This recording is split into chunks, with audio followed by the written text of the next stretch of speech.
আৰু খন্তেক সময় পিছতে ৰাজ্যজুৰি আৰম্ভ হ'ব উচ্চতৰ মাধ্যমিক বিদ্যালয়ৰ চূড়ান্ত পৰীক্ষাসমূহ। এই মুহূৰ্তত চিপাঝাৰ উচ্চতৰ মাধ্যমিক আৰু বহুমুখী বিদ্যালয়তো এক নিৰ্দিষ্ট পৰিৱেশত পৰীক্ষা কেন্দ্ৰটো সজাই তোলা হৈছে আৰু যিসমূহ চিপাঝাৰ পৰীক্ষা কেন্দ্ৰ আছে এই সকলোতে এতিয়া প্ৰস্তুতি সম্পূৰ্ণ হৈছে। চিপাঝাৰ উচ্চতৰ মাধ্যমিক আৰু বহুমুখী বিদ্যালয়ত আমি উপস্থিত আছোঁ।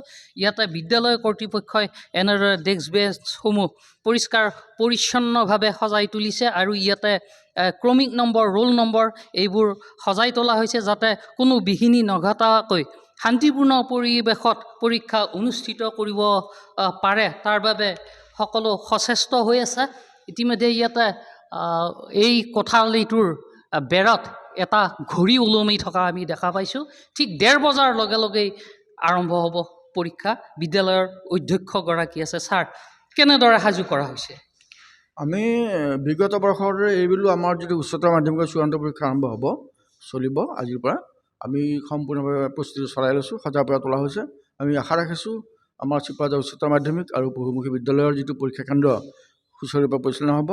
আমি তৎপৰতা আমি যাতে সুন্দৰভাৱে পৰীক্ষাটো পৰিচালনা কৰোঁ। কিমান সংখ্যক পৰীক্ষাৰ্থী আপোনাৰ বিদ্যালয়ত? আমাৰ ইয়াত আৰ্টছ আৰু ছায়েন্স মিলি পেলাই 802 আছে। 802 ইয়াতে চৰকাৰী কিবা গাইডলাইন আছে? চৰকাৰী গাইডলাইন আছে, আমি গাইডলাইন মাজেৰে প্ৰস্তুত হৈছোঁ। গাইডলাইন অনুসৰি আমাৰ কেনেধৰণে কিবা সামগ্ৰী ব্যৱহাৰ কৰিব নোৱাৰে, মোবাইল ফোন আনিব নোৱাৰিব, কোনো স্মাৰ্ট ঘড়ী বা কোনো ইলেক্ট্ৰনিক ডিভাইচ আনিব নোৱাৰিব।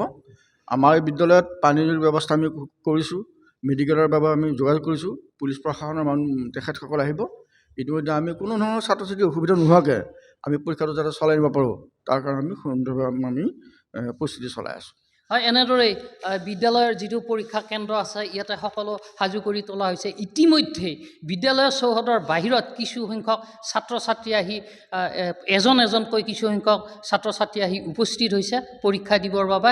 তেওঁলোকলৈও ND24ৰ ফালৰ পৰা আমি শুভেচ্ছা জ্ঞাপন কৰিলোঁ।